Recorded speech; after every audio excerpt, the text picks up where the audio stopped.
Esto es Subterfuge Radio.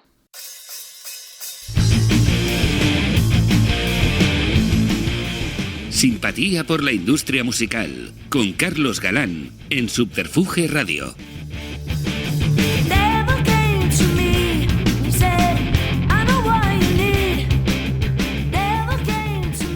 Sean bienvenidas y bienvenidos a una nueva entrega de Simpatía por la industria musical, emitiendo desde el dial digital de Subterfuge Radio y grabando y produciendo en el estudio Alfonso Santisteban de la calle Almirante. Seguimos con el propósito inicial, que no es otro que el recabar el testimonio de las personas que consideramos relevantes en el entramado que supone la industria de la música, sin más premisa que construir, en base casi a la curiosidad instructiva, el mapa de lo que ha sucedido, sucede y va a suceder, y todo desde la premisa de la experiencia personal de los participantes. Una experiencia que desborda en el caso de nuestra invitada de hoy, porque ha estado en todos los frentes, desde el que supone el escenario y la relación con su público, al del backstage del negocio, el que supone la construcción coherente de carreras, producciones, lanzamientos, etcétera, con todo lo que ello supone.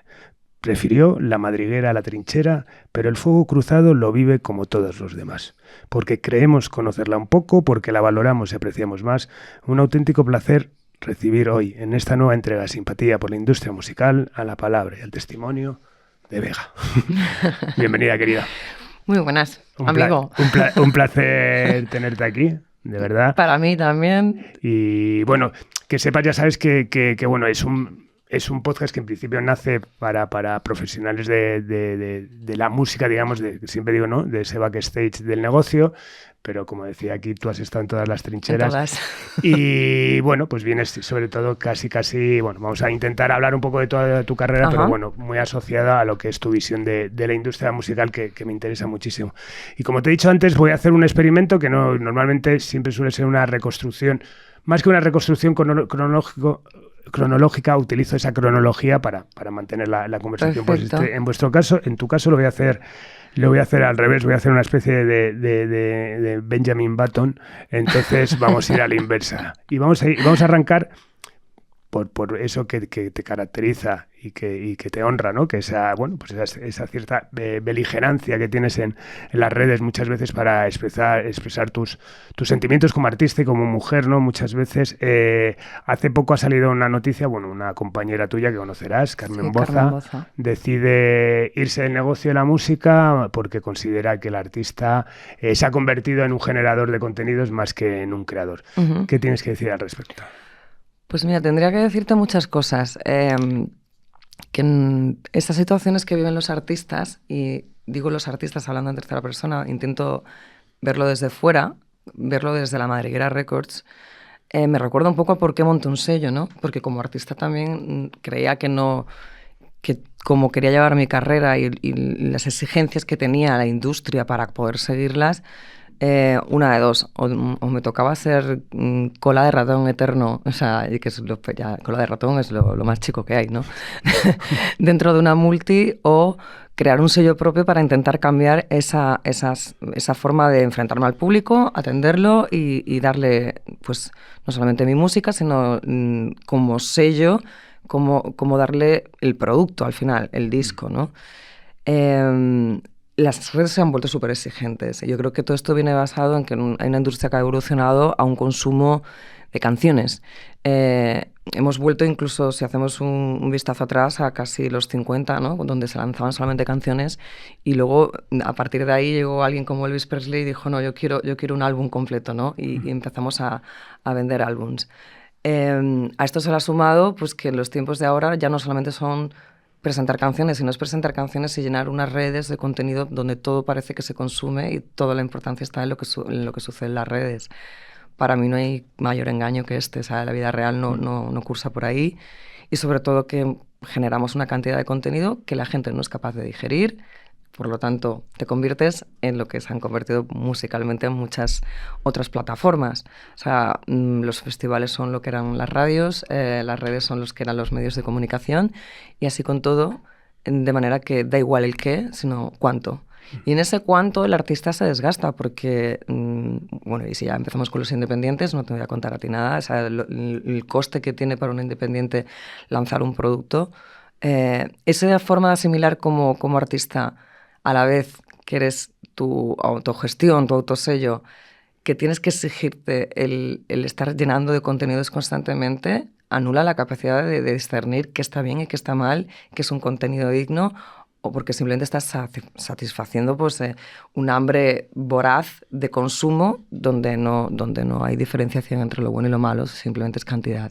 Y yo creo que a la gente que le importa la música, la cantidad lo lleva regular. Totalmente. Se habla mucho ya de alimentar a la bestia, ¿no? Uh-huh. De ahí es tu decisión de editar todo el disco a la vez, sin singles de adelanto, es decir... Sí, este suicidio que he decidido, ¿te refieres? No, me parece un planteamiento, ¿no? Pero me parece muy coherente, además, en base a eso, ¿no? Un poco, ¿no? Es en base a eso, sobre todo, que creo que yo misma, es decir, es una crítica desde el punto de vista de cómo está funcionando la industria, pero quizás porque yo misma he caído en eso. O sea, yo me di cuenta que con mi propio sello estaba lanzando mis discos siguiendo esa misma dinámica. Es decir, yo monté un sello independiente para hacer las cosas de otra forma y al final, por la vorágine de cómo van las cosas, yo también lancé en el disco anterior 6 singles y cuando me di cuenta es que he hecho un recopilatorio de singles con 2 canciones nuevas, ¿no? Y aniquilabas esa opción de la gente de descubrir la obra. Entonces yo creo que hay artistas que, oye, que les va muy bien y funciona muy bien a ese propósito de lanzar canciones sueltas, quizás porque son artistas para lanzar singles y canciones sueltas sin un concepto, pero luego hay artistas que sufren porque sí que están hechos para hacer el concepto de una obra en un total y que ese sistema pues aniquila todo. Y me he encontrado con una reacción súper positiva del público, de qué gusto ponerte un disco de repente y descubrirlo poco a poco y luego que elijan el single, porque al final, tú sabes que yo estudié publicidad y marketing y digo, ¿cuál es el mejor single de un disco? Entonces yo miraba mi disco y digo, es que no hay canción representativa de... Suele pasar en mis discos, que hay cada una de su padre y su madre. El género, como digo, siempre soy yo. Entonces, ¿por qué no pensar que el público es autónomo, que no está alienado y que de repente pueden elegir y que la mejor canción es la que se corresponde con el estado anímico del que lo escucha y que elijan un single ellos y que descubran un disco? Me encontré una reacción muy positiva. Ahora que eso perdure, que no me hayan llamado Juana de Arco y que mi distribuidor digital me ha dicho que estoy loca y todas estas cosas también. Eso te iba a decir, ¿no? Que eres consciente de que es una acción muy valiente y muy lógica y muy razonada además, pero bueno, te puede crear, ¿no? Te puede penalizar, ¿no? En lo que es el día a día ahora de un lanzamiento. Bueno, puede penalizar, Carlos, pero la verdad es que en mi caso me he dado cuenta que, por ejemplo, es decir, el otro día me levantaba con una noticia en plan de han metido una canción, una de la que hice el pitch como un focus track, ¿no? Que la han metido en la lista de Top Indie y dice, por favor, he tardado 22 años en entrar en una lista, justo cuando no tenía el propósito de hacerlo, es cuando de repente entras en una lista. Pues te encuentras con esas cosas, ¿no? Y dices tú, bueno, oye, igual no es tan necesario, ¿no? Igual nos estamos obligando y noticias como la de Carmen es muy triste porque al final te das cuenta que no es la primera, no será la última y que habrá muchos artistas que queden por el camino. Lo estamos viendo desde hace unos años. Solo vemos giras de despedida. Solo se alargan en el tiempo. Se alargan en el tiempo, son despedidas muy largas, pero solo vemos esto. Entonces, si realmente tienes el propósito de querer seguir, yo creo que hay que hacer un ejercicio de decir, oye, ¿quién da de comer a quién? ¿Es esto qué es antes el huevo o la gallina? Y yo siempre he pensado que los creadores de contenidos, que somos nosotros, estamos para alimentar a los medios y alimentarlos a nuestro ritmo. O sea, recuerdo una de estas mil maravillas que ha echado por la boca, creo que fue Elon Musk, cuando dijo, no, crear más canciones, ¿no? Si queréis ganar más dinero, es como, tal cuerno, créalas tú, ¿sabes? Como si fuera barato y económico crear un disco, ¿no? Más allá de la creatividad, de tener un concepto de obra, es como... tú echa de comer ahí a grano y ya la gente pues satisface. Al único que satisface es al dueño del canal, o sea, esto está claro. Totalmente. Bueno, un nuevo disco con una fuerte presencia femenina y donde has encargado la dirección artística, ¿no? A Paula Marín. ¿Cuál ha sido digamos, el proceso de pensar en Paula para que lo dirigiese? Bueno, al final esa presencia femenina que siempre tienen tus canciones y tienen tus discos. ¿Cuál ha sido un poco el proceso? Pues la verdad es que buscar a Paula la busqué porque había visto muchos desarrollos de artes de otros discos que había hecho ella y de campañas. O sea, como publicista había visto cosas que habían funcionado y me parecía que era una mujer siempre con ideas muy frescas a la hora de presentar un disco. Y claro, yo venía con un disco en plan de... con un disco y con una filosofía mental que es a mí sacarme esas cosas de quiero meterle fuego a todo, ¿no? y bueno, esto la verdad es que al final contamos con Sara Condado y con Famas, ¿no? Ella creó un equipo creativo en torno al disco donde hubo un brainstorming donde hay como una especie de aquelarre femenino de qué vamos a hacer con esto, ¿no?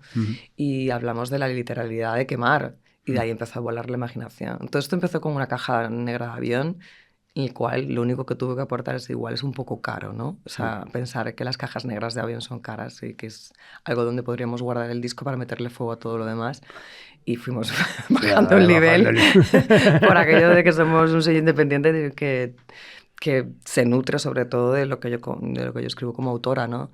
Pero sí que he hecho apuestas fuertes en el físico y sigo pensando que es que más gratis o más gratuito que el streaming, no hay nada. Entonces, que no estaba reñido el que la gente iba a poder disfrutar del disco por igual en streaming, pero yo quería premiar a ese público que es fan y que lleva comprando todos mis discos, y cuando digo todos son todos, darle algo especial, ¿no? A pesar de que fuera mucho más caro y mucho más... Tal, pero bueno. Total, bueno, siempre ha sido, creo que ADN, ¿no? También de la casa, el intentar darle una vuelta también al formato, que en este caso es espectacular. Bueno, y hablamos eso de tu propia compañía, La Madriguera, también con 3 mujeres al frente, que editáis ahora, os enfrentáis a vuestro segundo disco 100% independiente. Anteriormente trabajasteis con 2 de ellos con esta Santa Casa, ahora ya el control es 100%. Te pedía el 100% después de tu paso por, sobre todo luego veremos cuando llegas a tus inicios en las majors y después, bueno, trabajar con otras compañías independientes. ¿Te pedía el cuerpo esa autogestión al 100% o realmente ha sido una decisión que dices, mira, yo ya paso? A mí el cuerpo últimamente no me pide nada porque solamente cuando te haces cargo al 100% de una cosa te das cuenta de que efectivamente todo lo que necesitas. Es más, me he encontrado muchos artistas jóvenes que vienen y te preguntan, oye, ¿cómo has hecho para poder mantener una presencia mínima dentro de que ese tapete, ¿no? de artistas que cada vez que sacan una propuesta cuando menos tienen algo de foco, ¿no? A lo que yo le digo, no merece la pena. Es decir, creo que las multinacionales desempeñan una labor fundamental en lo que son los artistas emergentes que están empezando. Siempre explico que mi decisión fue a partir de exactamente mi 5º disco, luego he sacado 6 más, 2 con esta casa, otros 3 más de manera independiente pero distribuido por una multinacional, y de repente este es el primero independiente distribuido por una independiente. Y también te encuentras pues con los problemas de que efectivamente la inversión ha sido mucho mayor que en otros discos, y que no das abasto. O sea, decir, hay cosas que se te escapan y que necesitas equipo. Y pensar que la industria de la música es algo que se puede afrontar completamente solo, es una equivocación. De hecho, en este proyecto en concreto, desde el equipo creativo a toda la parte musical, pasando porque como es un disco hecho a mano completamente, en el plegado, en todo, porque por las características de la tinta que lleva, que no es una tinta, que es un barniz, que lleva todo lo que es el físico, el ensamblaje de todo es manual, incluso de las cajas están hechas a mano, entonces suman 100 personas. Personas que hay que contratar, ¿eh? No, totalmente. No, aparte, bueno, en eso, vamos, otra cosa que te honra, ¿no? Al final, todos estos años que yo también pasa muchos artistas que dicen, no, es que necesito un cambio de rumbo, necesito otra dirección, tal. Y al final acaban en otra compañía, parecida a la otra, tal, esto, ¿no? Bueno, pues al final tomar esa decisión de tirar por libre y con todo lo que conlleva, ¿no? Y al final es eso, visibilizar que no solamente ir a decirle a una fábrica, hazme 1.000, 8.000 discos de algo o lo que sea, sino que bueno, hay un montón de cadena humana detrás del lanzamiento que es importante visibilizar, ya sea como compañía, ya sea como un artista, ¿no? Hombre, como compañía seguro. O sea, al final, cuando digo, no sé, hay gente que me decía, manda ese como ese briefing, por decirlo de una forma de briefing, bueno, pues un dossier, ¿vale? De artista, de cómo has llegado a Ignis. Y me decían, pero corta la parte porque es larga, ¿no? Esto a los periodistas no le interesa. Yo digo, pues yo creo que el periodismo musical debería interesarle esa cadena de gente que está detrás, porque si no sería una falacia, ¿no? Decir que esto es una cosa de Vega. Es una Vega con un equipo enorme, Vega yendo también, o sea, que deja de ser Vega y empieza a ser la madriguera, incluso para irte a un arranque de máquinas, para ir a chequear cada uno de los papeles, formatos y todo lo que va a haber ahí en medio.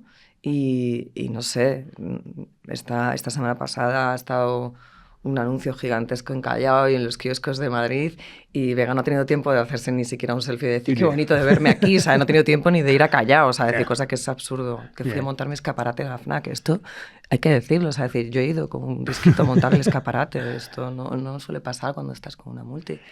Totalmente. Bueno, volviendo, ya has adelantado cosas, has hablado, me encanta lo de la caja negra, por cierto. Eso, el packaging de Ignis es espectacular. Además, bueno, en ese sentido creo que bueno, coincidimos. El formato físico siempre frente al formato digital, pero por circunstancias hay que asumir que el digital es el que llega a todo el mundo.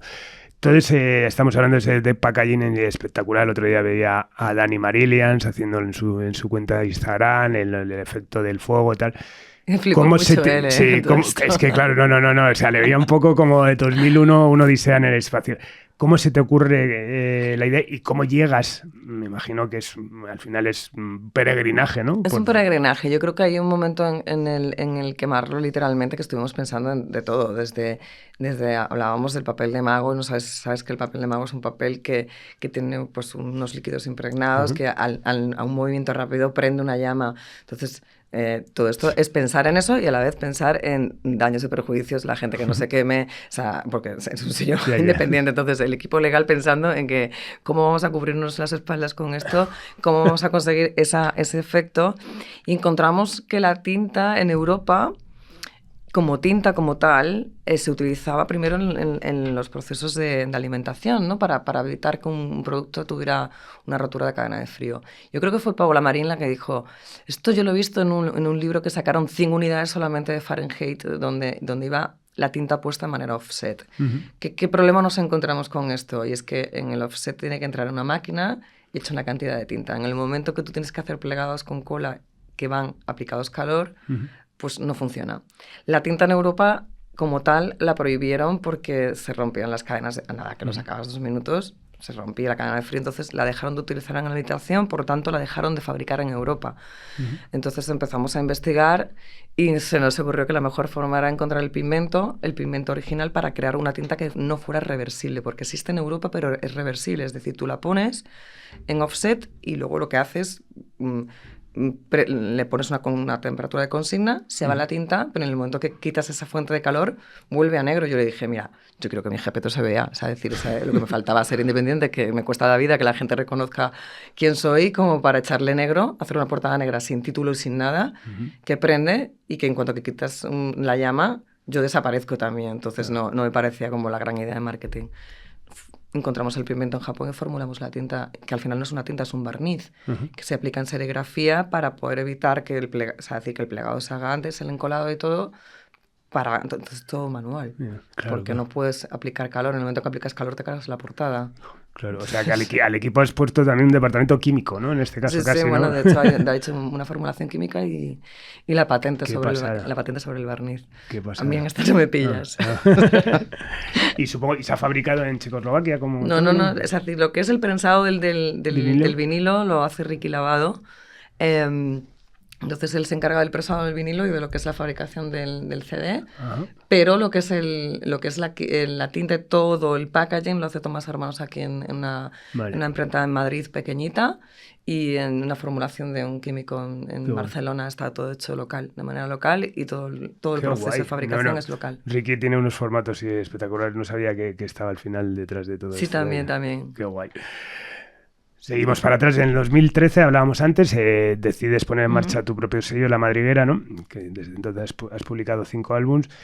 Y en ese momento vienes de trabajar de manera distribuida o de manera 100% con las majors, ¿no? Ahora hablas también de esa necesidad que tenías digamos, de la autogestión y de generar ese equipo alrededor. No solamente decir, no, ahora me saco el disco y yo no necesito a nadie, no, necesito a alguien, Hombre, pero de otra manera, ¿no?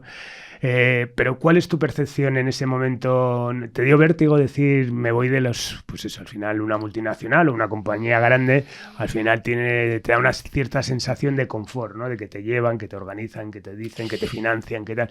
¿Te dio vértigo o realmente en ese momento es que estabas ya harta de hacerlo de esa manera? A ver, todo cuando tienes tantos discos ya en el mercado, al final viene todo de una curva de experiencia. Mi experiencia con las multinacionales, una cosa es mi experiencia como artista, que esa la tuve claro, que tal y como yo quería llevar mi carrera, qué quería hacer, cómo quería tratar al público, es algo que con la burocracia simplemente de un gigante como una multinacional era algo que iba a casar mal, ¿no? Así de primeras, ¿no?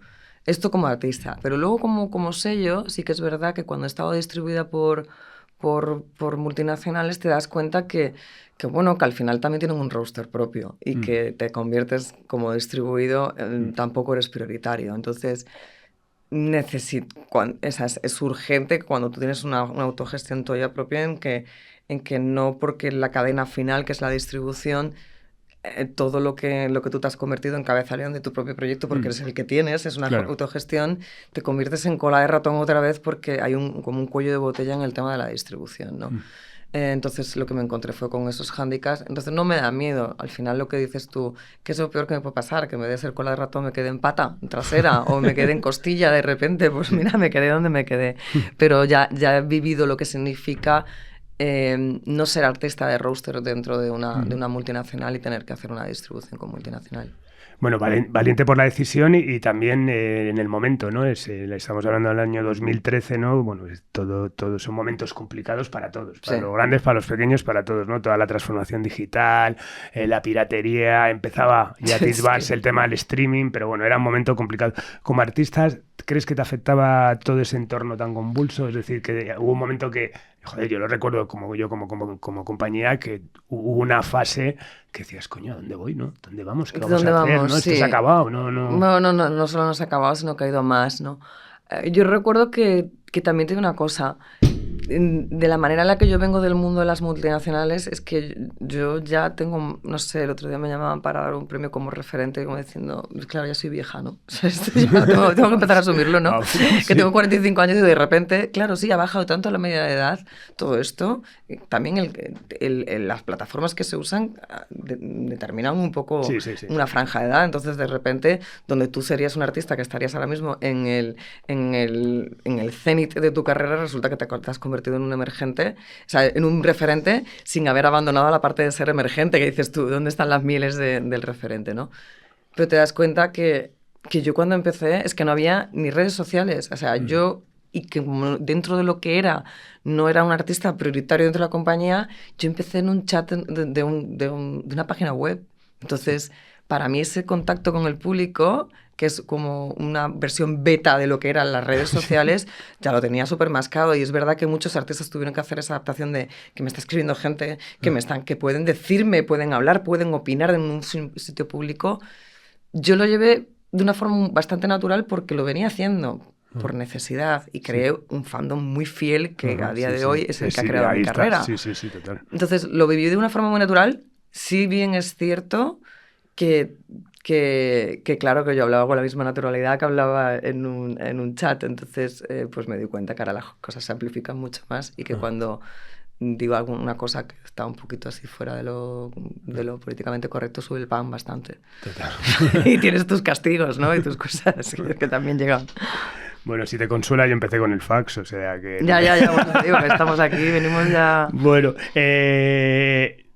y ahora ya echando la vista atrás, ese momento hablábamos convulso, ¿no? de la industria, que tú viviste en la trinchera clara del artista. ¿Cuál es tu percepción ahora de que esto lo he preguntado mucho? Ahora es muy fácil, antes, como dice, ¿no? A toro pasado es muy fácil sacar determinadas conclusiones. Yo el primero, cómo actuó la industria en ese momento frente a la tecnología, pues esa historia que si no estuvo, no lo vio un aliado, no vio un aliado, vio un enemigo, etcétera. ¿Cuál es tu percepción al final? Mi percepción ahí no, es que no lo puedo evitar tener una opinión como artista, ¿no? Creo que hubo un momento en que la industria, en vez de ver realmente cuál podría ser el perjuicio a largo plazo para lo que es la calidad de los contenidos y los artistas y todo lo que en lo que estaba basada la industria musical, vio un perfecto aliado para un negocio. Y aquí es donde hacemos la separación de música como negocio, música como cultura. Entonces creo que ahora están en un momento en el que pelean mucho, ¿no? Casi que solo interesa el business. Y yo entiendo el business, lo entiendo perfectamente, pero tienes que tomar esa decisión si tú eres cultura que no le importa acabar siendo entretenimiento o tú has pasado a ser alguien que da de comer a la máquina. Total. Y yo tengo clarísimo que yo no estoy en esa generación para dar de comer a la máquina. Entonces asumes que al final entras en una segmentación de mercado y que es súper lícito, o sea, en plan de vamos a dejar de intentar abarcar un espectro público que ni es el mío, ni va a estar interesado nunca en lo que yo hago. Entonces, los esfuerzos, centrémoslos en lo que realmente, donde está mi target, donde está esa gente que todavía pone valor no solamente en el físico, sino en el contenido. ¿Qué hay de contenido? Y creo que hay un público que tiene también una franja de edad distinta en el que se hace mucho hincapié en el que agradecen de verdad pues escuchar canciones y escuchar conceptos y escuchar obras. Probablemente es un público mucho más minoritario, pero yo creo que nos toca asimilar eso, ¿no? Que este mundo que estamos viendo o con el que hemos intentado convivir o luchar pertenece a otra generación y hay gente incluso de esa generación que es joven que se va hartando de... Todo esto es cíclico, o sea, yo creo que la industria todo pasa, ¿no? Como que se autofagocita, se destruye y se vuelve a inventar. Yo creo que estamos en un momento en el que yo probablemente no lo vea como artista, lo tengo perfectamente asimilado, pero estoy convencida de que en algún momento esto se va a revertir. Estás encontrando grupos nuevos que de repente ponen como un hito hacer canciones de 8 minutos y yo diciendo, por favor, pues solo tienen que echar para atrás. Hay grandes y super himnos en la historia de la música que duraban incluso 15. O sea, esto para mí no es ninguna novedad. Yeah. Pero para la gente de 20 y tantos años lo ven como, wow, ha hecho una canción de 8 minutos. ¿Por qué? Porque están acostumbrados a consumir 2 minutos. Sí, 2 minutos y bueno, o sea, una intro de 30 segundos lo ven como, o sea, no desconectan. Sé. Yo en ese sentido tengo que deciros, si queréis descubrir algo, o sea, empezaros con Ignis, pero con mucha paciencia, porque no hay ninguna canción que baje de los 4 minutos, ninguna. Es más, rondan todos bastante los 6. Es que no vas a eso, entonces ya lo tienes asimilado que no vas a eso. Totalmente. Bueno, tus primeros álbumes los editas como, pues, con Universal y bueno, ahí tienes una... Con bueno, yo le llamo U, que es un susto. Con U. En ese momento dirigida en España por Jesús López y bueno, que tengo con la idea, ¿no? De que en ese momento al principio te cuidan mucho, incluso te invitan a componer para terceros, ¿no? Como David Bisbal, etcétera, ¿no? Componer para terceros, que además ha sido, bueno, tú lo dices siempre, ¿no? Al final de casi tu modus vivendi 100% y luego todo lo que ganas lo inviertes. Lo reinviertes sí, en vamos, que cosas, es una masoca, ¿no? Que me podía quedar en el sofá. ¿Te sientes cómoda componiendo para terceros? Bueno, es que esto de componer para terceros tiene sus peajes y también te das cuenta. En mi etapa en U, el susto...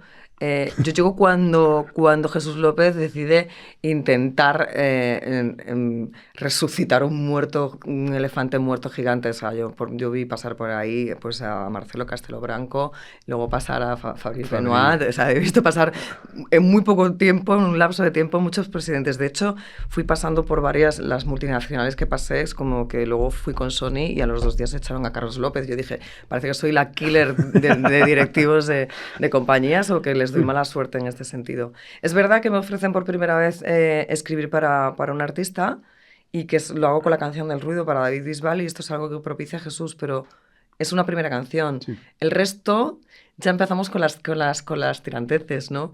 Porque es el artista el que recurre ante una canción que le funciona, recurre directamente al autor. Claro. Y ahora ya es la guerra de la compañía de, bueno, pues si vas a ser un single, pues esto tiene este reparto. Y ahí entra aquí la Mendelenda diciendo la canción la he escrito al 100% yo y esto no sabes ni de lo que estás hablando y es como, no la uses. Y esa ha sido mi relación con con el sustito hasta hoy, ¿no? Que es como, si quieres una canción mía, me parece estupendo, pero son mías.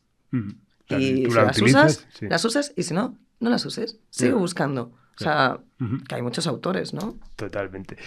¿Y cómo es el proceso?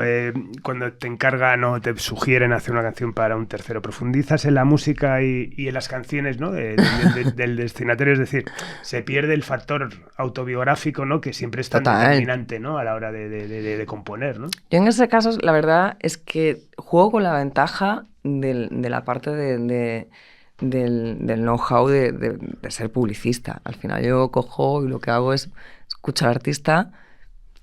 Primero elijo para qué artista se escribe, para qué no, porque hay cosas que digo, oye, pues no es lo mío, es que yo sé lo que se me da bien y al final lo que hago es escuchar un repertorio completo del artista, estudiar una tesitura vocal y hacer un briefing de público objetivo. ¿Cuál es tu público objetivo? ¿En qué franja está? Y luego tener que decirle a muchos de ellos, perdona, mujeres de 40, sé yo mejor lo que quieren escuchar que tú. O sea, decir, esto como porque soy mujer, entonces si tu público son mujeres, esto, tener claro ese briefing, ¿no? Y luego sobre todo escuchar al artista, porque yo empecé a escribir canciones y yo no tengo catálogo, o sea, es decir, yo escribo bajo encargo. Y esto puede parecer una locura porque la mayoría de autores funcionan con un catálogo de canciones y a ver si las colocan, ¿no? Yo todas las que he hecho las he colocado todas porque están hechas ad hoc. Eso requiere sentarte con el artista y sobre todo porque había un leitmotiv, es dale al intérprete la oportunidad de que sienta suya la canción y exclusivamente suya, es decir, que hable de lo que quiera hablar él, tú le das la forma, le das la herramienta para que exprese en su tesitura, en su forma de cantar, algo que es propio, aunque lo haya escrito otro. Y esto es tener un profundo respeto por el intérprete también, ¿no? Total. Que no es tan habitual. Total. No, me encanta porque es muy, muy parecido, bueno, evidentemente con la diferencia, ya empezando por la edad de lo que habló Manuel Alejandro, que fue maravilloso. Y bueno, es que para mí es un referente. Sí. Y aparte vi el capítulo ese. La percepción que me la estabas contando y me estaba acordando de bueno, pues eso, y él es sobre todo un compositor. Bueno, hablamos de Bisbal y de ahí saltamos, bueno, a Vale Music, a Operación Triunfo, etcétera. ¿Cuáles son tus conclusiones al día de hoy sobre tu participación en ese famoso talent show? Mis conclusiones, que con una trayectoria de 22 años, 3 meses de mi vida no pueden fagocitar ni son justificantes. Es decir, lo único que me queda decir esto es como creo que han pasado 300. Si fuese la varita mágica, habría 300 con carreras de 22 años y no los hay. Y con esto... O sea, totalmente. Creo que ya he dicho todo lo que tenía que decir de esto. Oye, que es una forma de empezar, que hay gente que empieza en otro tipo de concursos y no se sabe, porque no son tan mediáticos. Total. Pero bueno, ¿crees que bueno, pues para muchos artistas sigue siendo una oportunidad de visibilizar lo que hacen? Yo pienso que no. Pero bueno, yo creo que tampoco, que eso, no. Yo creo que no, que sirve muy bien a los efectos pues eso, de dar carnaza y contenido dentro de la televisión. Porque luego sí que es verdad que, pues, oye, al final acabas conviviendo con los que salen nuevos y te dicen, no, porque la mochila, le digo, no te queda nada de mochila, o sea, prepárate, porque se dan cuenta que quieren hacer otra cosa. Entonces, yo hay mucha gente que le digo, si tú tienes una idea genial, aunque tardes mucho en que alguien te la quiera escuchar, aboga por... Y esto es fácil decirlo desde aquí, pero es que yo soy precisamente el ejemplo, que creo que soy un ejemplo de ir a contracorriente todo eso, de estas son las canciones que tienes que cantar, no, esas canciones no voy a cantar a las mías. Es como, no a todo y no desde el principio, al final dilato una carrera y a lo mejor, quién sabe, yo tendré siempre la duda.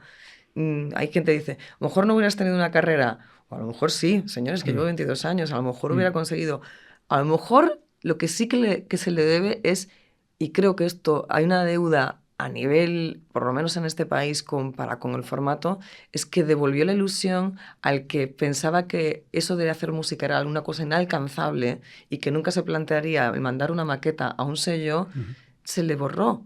O sea, Sí. lo vio más accesible de repente. Y es verdad que con eso, oye, creo que hay artistas que han aportado, que han salido de formatos así, que han aportado y que han hecho carrera. Pero hay que ver las carreras con perspectiva, ¿no? O sea, tenemos uno de los tíos que más entradas vende en este país, que es autor, compositor, como puede ser Manuel Carrasco, llenando sus Bernabéus y yo lo he visto a él sufrir también en unos inicios y llenando salas mucho más pequeñitas y haciendo un trabajo de 22 años de pico y pala. Y está ahí, no es gratuito. O sea, esto no es así. Y a lo mejor te lo hubieras perdido. Y a lo mejor no es nuestro estilo de música, a lo mejor es el estilo... Pero también las cosas han cambiado. No sé, yo llegué con una lista donde estaban los Piratas de los Planetas y estaba Extremoduro y yo no canté nada de esto, o sea, es como, pues, porque ni se barajaba. Ahora llegan nuevas generaciones y están cantando pues todas estas cosas que nos molan a todos y dices tú, qué guay, anda que si me hubiera tocado a mí eso, estaría muy feliz, pero no me tocó, entonces de todo se aprende, yo creo. Y bueno, ¿y qué es lo que le llevó a Vega a decir ser artista? ¿Cuál es ese momento que decides, quiero cantar, quiero dedicarme a esto y bueno, voy a prepararme en paralelo a mis estudios, en este caso de publicidad, pero ¿cuándo crees que es ese momento que dices, voy a apostar por ello? Si te soy honesta, creo que lo sigo meditando. O sea, que me lo sigo pensando y diciendo, ¿realmente te quieres dedicar a esto o te lo tomas como voy a volver a intentarlo? Está claro que hay un resorte en mí que siempre dice, o sea, yo creo que lo digo, lo dejo, todos los discos, este es Ignis, volveré a decir lo dejo dentro de un mes cuando se me pase toda la euforia, y probablemente tengo un resorte que siempre me dice, vuelve a intentarlo, y es la parte de la composición de canciones, que es una forma de expresarme, ¿no? Y que para mí es vital. Pero empiezo a ver que hay veces que no sé si es por la dalla de, oye, igual esto, total, para lo que cuesta y todo el quilombo que tengo que montar con todo esto, igual, ya que hay unas redes que, pues no sé, puedo igual subir las canciones de una forma y compartirlas completamente free y dedicarme a otra cosa que me haga mucho más feliz, como puede ser escribir, ¿no? Que es lo que a mí más me mueve, ¿no? Y es a lo que estoy diciendo que no constantemente a editoriales, en plan de no quiero ser el artista que también escribe libros. O sea, quiero ir poco a poco con esto, ¿no? Pero me lo sigo pensando.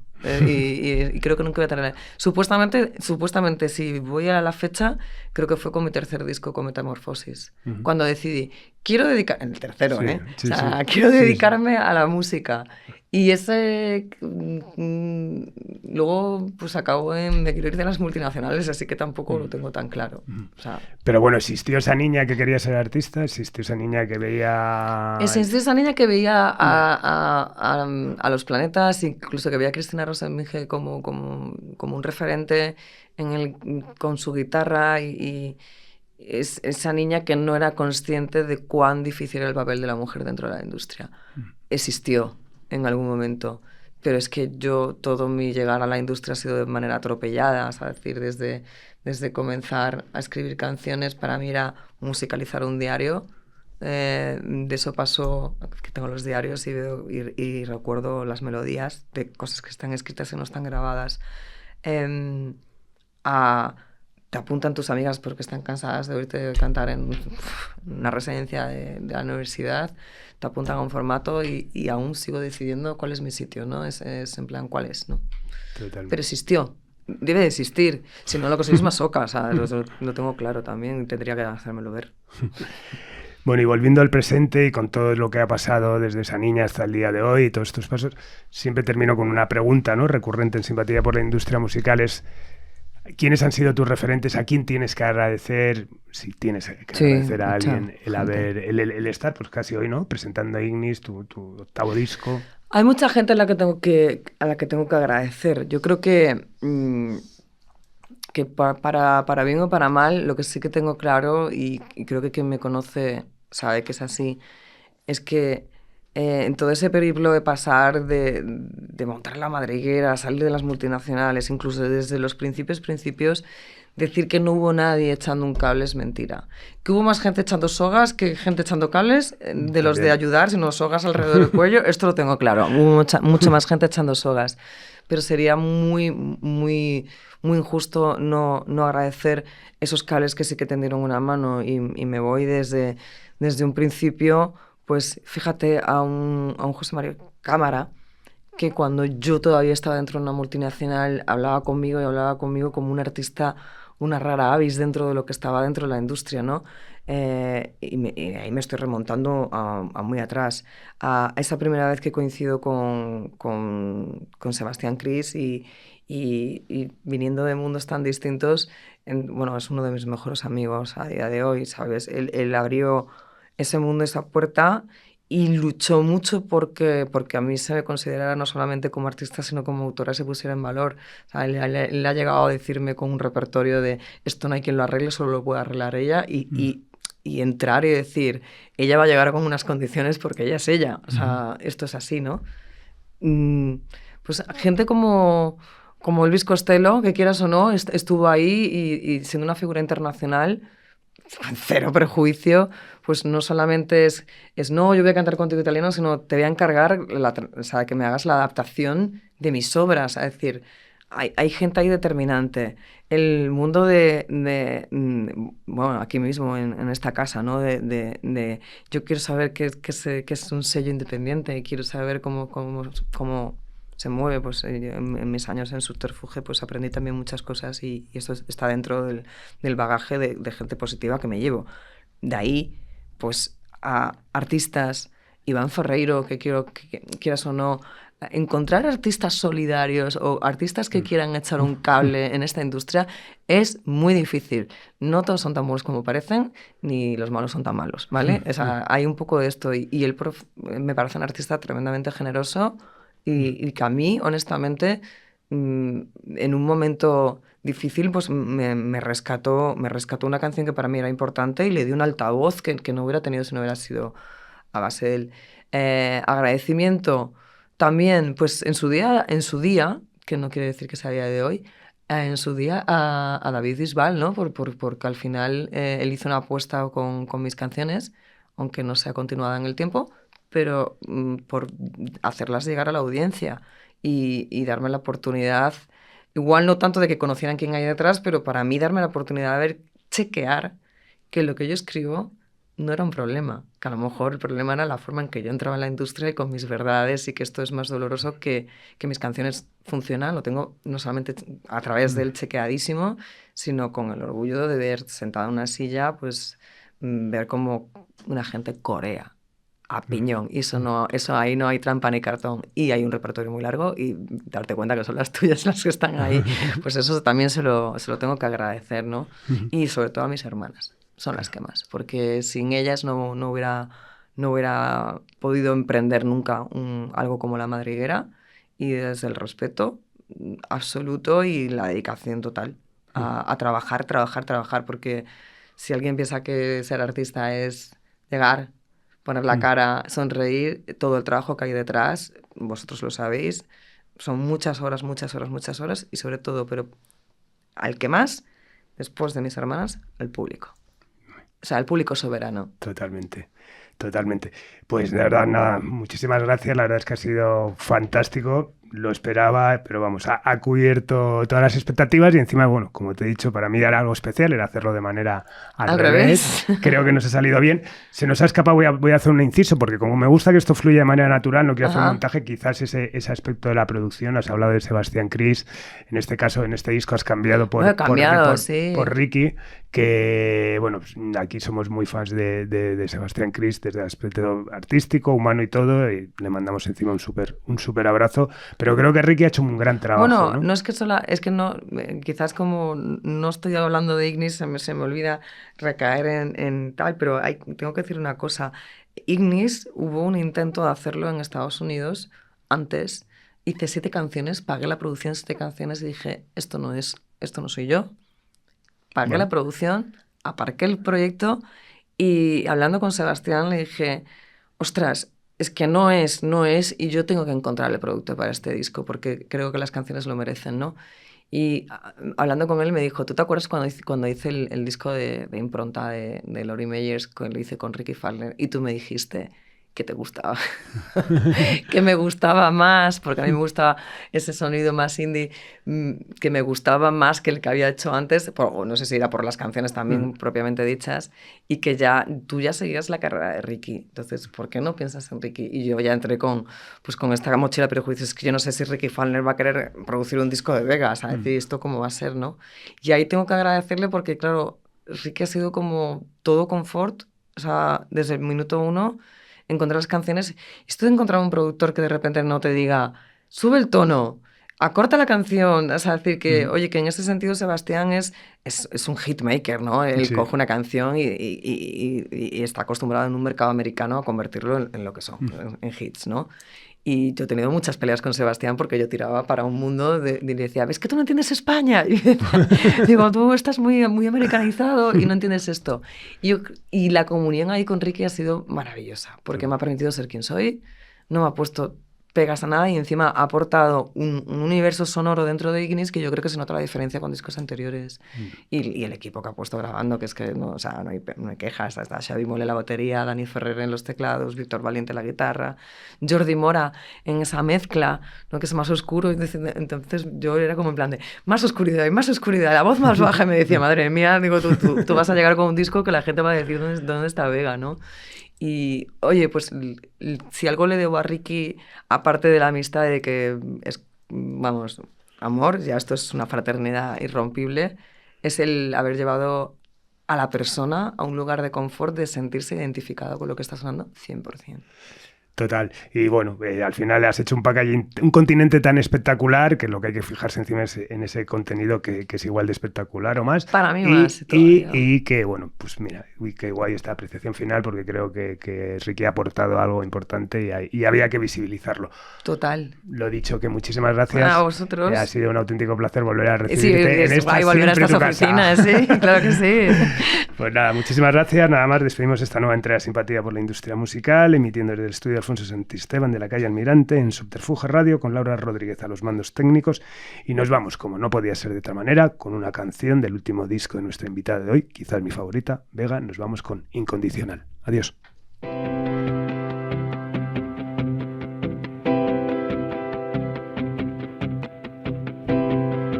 De repente ya no estás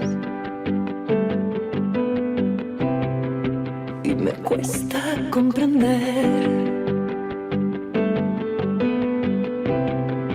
que sabientes de que el día llegaría duele igual.